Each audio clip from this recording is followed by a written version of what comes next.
Hello বন্ধুরা, welcome to only sports view. তো এই ভিডিওতে আমরা আলোচনা করব cricket updates IPL Kolkata knight রাইডার্সকে নিয়ে। তো কলকাতা নাইট রাইডার্সের নজরে রয়েছে এমন 5জন বিদেশি ক্রিকেটার যাদেরকে কলকাতা টার্গেট করবে অকশন থেকে। তো তারা কারা, তো সেই বিষয়ে আলোচনা করব এই ভিডিওতে। তো ভিডিওটি সবাই শেষ পর্যন্ত দেখতে থাকো, আর চ্যানেলে নতুন হয়ে থাকলে চ্যানেলটি সাবস্ক্রাইব করে পাশে থাকা বেল আইকনটি অন করে পাশে দেখো। তো আইপিএল অকশনের ডেট হলো 16ই ডিসেম্বর। তো 16ই ডিসেম্বর আবুধাবিতে আইপিএল অকশনটা অনুষ্ঠিত হবে। তো সেইখানে কলকাতা নাইট রাইডার্স এমন 5জন ক্রিকেটারকে টার্গেট করতে পারে এই অকশন থেকে। তো তারা কারা, তো সেই বিষয়ে যদি কথা বলি আমরা, তো সেখানে কলকাতা নাইট রাইডার্সের এই বছরের যে ইন্ডিয়ান গ্রুপটা রয়েছে, তো সেখানে সেই ইন্ডিয়ান প্লেয়ারদের নিয়ে কলকাতা নাইট রাইডার্সের এই মরশুমের প্লেইং 11 প্রায় 60% সেট বলা যেতে পারে।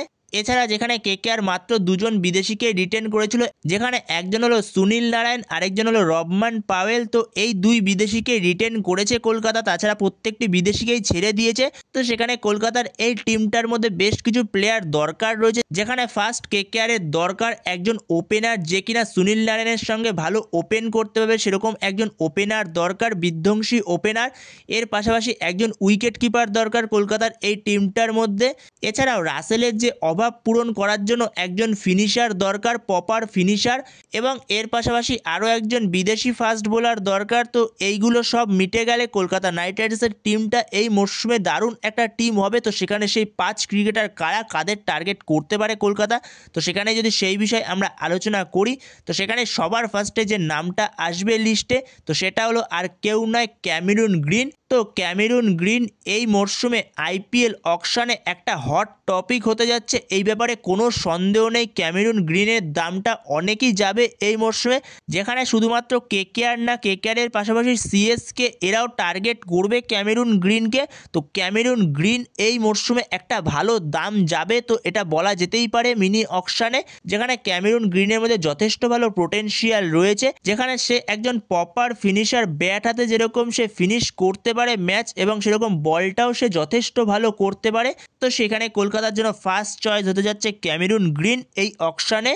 তো এরপরে কলকাতার এই টিমটার মধ্যে যদি ওপেনার নিয়ে কথা বলা যায়, সেখানে ওপেনারদের মধ্যে কলকাতা টার্গেট করতে পারে এই মরশুমে জনি ব্রেস্টোকে, যেখানে জনি ব্রেস্টোর জন্য সবথেকে বেস্ট হবে ইডেনের পিচ। ইডেনের পিচটা তার জন্য খুবই সুইটেবল একটা পিচ, যেখানে ইডেনের পিচে জনি ব্রেস্টো যে কতটা ভয়ঙ্কর, সে এর আগে যখন পাঞ্জাবে খেলতো এবং তার আগেও সে দেখিয়েছে ইডেনের পিচে এসে।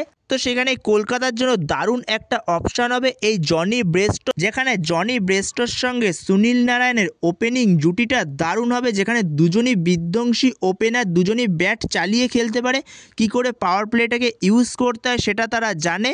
তো সেখানে অবভিয়াসলি জনি ব্রেস্টো একটা ভালো অপশান হবে কেকেআরের জন্য, যেখানে কেকেআর একজন ভালো ওপেনারের পাশাপাশি একজন ভালো উইকেট কিপারও পেয়ে যাবে, যেখানে কেকেআরের আর উইকেট কিপিংটা নিয়ে অসুবিধা হবে না।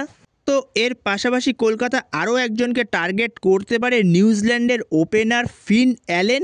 তো ফিন অ্যালেনকে অবশ্যই কলকাতা টার্গেট করা উচিত, কারণ ফিন অ্যালেন যে কিনা অনেকটা ফিল সল্টের মতো প্লেয়ার, যেও কিনা পুরোপুরি প্রপারভাবে তোমার পাওয়ার প্লেটাকে ইউজ করতে পারবে, কারণ ইডেনের পিচটা তার জন্য সুইটেবল পিচ হবে।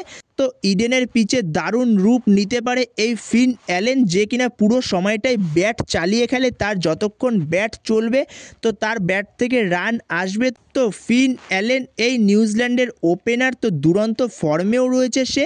তো এই ফিন অ্যালেনকে টার্গেট করতে পারে কলকাতা। তো যেখানে ফিন অ্যালেন তার বয়সটাও কম, তো ফিন অ্যালেনকে যদি কলকাতা নিতে পারে, তো কলকাতার জন্য একটা অ্যাসেট হবে ভবিষ্যতের জন্য। তো এরপরে যদি কলকাতার বোলিং বিভাগ নিয়ে কথা বলা যায়, তো সেখানে কলকাতার জন্য একটা স্পেস বোলার দরকার কলকাতার এই টিমটাতে, যেখানে কলকাতা অবভিয়াসলি মাথিসা পাথিরানার জন্য যাবে। তো পাথিরানার সঙ্গে কলকাতার কথাবার্তা হয়েছে, সেরকমই আপডেট পাওয়া গেছে। তো সেখানে কলকাতা অবভিয়াসলি মাথিসা পাথিরানার জন্য যাবে অকশন টেবিলে, যেখানে পাথিরানার জন্য অবশ্যই যাবে কলকাতা। তো সেখানে যাওয়া উচিত পাথিরানার জন্য, কারণ পাথিরানার সবথেকে যেটা বেস্ট সেটা হলো ইয়র্কার, তো সেটাই কলকাতার সবথেকে বেশি দরকার, যেখানে কলকাতা প্রতি বছরই অকশানে একটা ভুল করে, যেখানে কলকাতার কাছে ডেথ ওভারে ভালো বল করার মতো কেউ থাকে না, যেখানে ডেথ ওভারে অনেকটাই রান খেয়ে যায় কলকাতা। তো সেই জায়গাতেই ডেথ ওভার স্পেশালিস্ট এই মাথিসা পাথিরানা, যেখানে মাথিসা পাথিরানার সবথেকে বেস্ট হলো তার ইয়র্কার, যেখানে বোলিং কোচ হিসেবে টিম সাউদি রয়েছে এবং তার পাশাপাশি ড্রোয়েন ব্রাভোও রয়েছে। তো তাদের সঙ্গে কাজ করতে করতে আশা করি পরবর্তী সময় সে ঠিক হয়ে যাবে যদি কলকাতা তুলতে পারে মাথিসা পাথিরানাকে। আর পাথিরানাকে যদি তোলেও, পাথিরানার পাশে একজন ব্যাকআপ কলকাতাকে তুলতেই হবে। তো সেইখানে কলকাতার জন্য ব্যাকআপ অপশান হিসেবে বেস্ট অপশানটা হতে পারে জ্যাকব ডাফি। তো জ্যাকব ডাফি এই নিউজিল্যান্ডের ফাস্ট বোলার। তো এই জ্যাকব ডাফিকে টার্গেট করতে পারে, যেহেতু অকশন টেবিলে টিম সাউদি থাকবে। তো টিম সাউদিরই যেহেতু দেশের প্লেয়ার, সে ভালো করেই চেনে জ্যাকব ডাফিকে। তো জ্যাকব ডাফির প্রতি সে অল আউট হয়তো যাবে। তো সেখানে জ্যাকব ডাফি কম প্রাইসের মধ্যে দারুণ একটা অপশান হবে কলকাতার জন্য। তো কলকাতা নাইট রাইডার্স এই 5 প্লেয়ারকে আইপিএল অকশন থেকে টার্গেট করতে পারে, যাদেরকে কলকাতা যে কোনো মূল্যে তুলতে চাইবে, কারণ কলকাতার টিমে এই প্লেয়ারগুলোকে দরকার। যেখানে যেখানে কলকাতার ফাঁক ফোকর রয়েছে, তো সেই জায়গাগুলোতে কলকাতার এই প্লেয়ারগুলোকেই দরকার।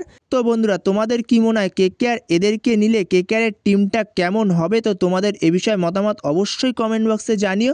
আর এর পাশাপাশি তোমাদের মতেও যদি অন্য কোনো প্লেয়ার কলকাতার টার্গেট লিস্টে থেকে থাকে, তো সেটাও অবশ্যই কমেন্ট বক্সে জানিও।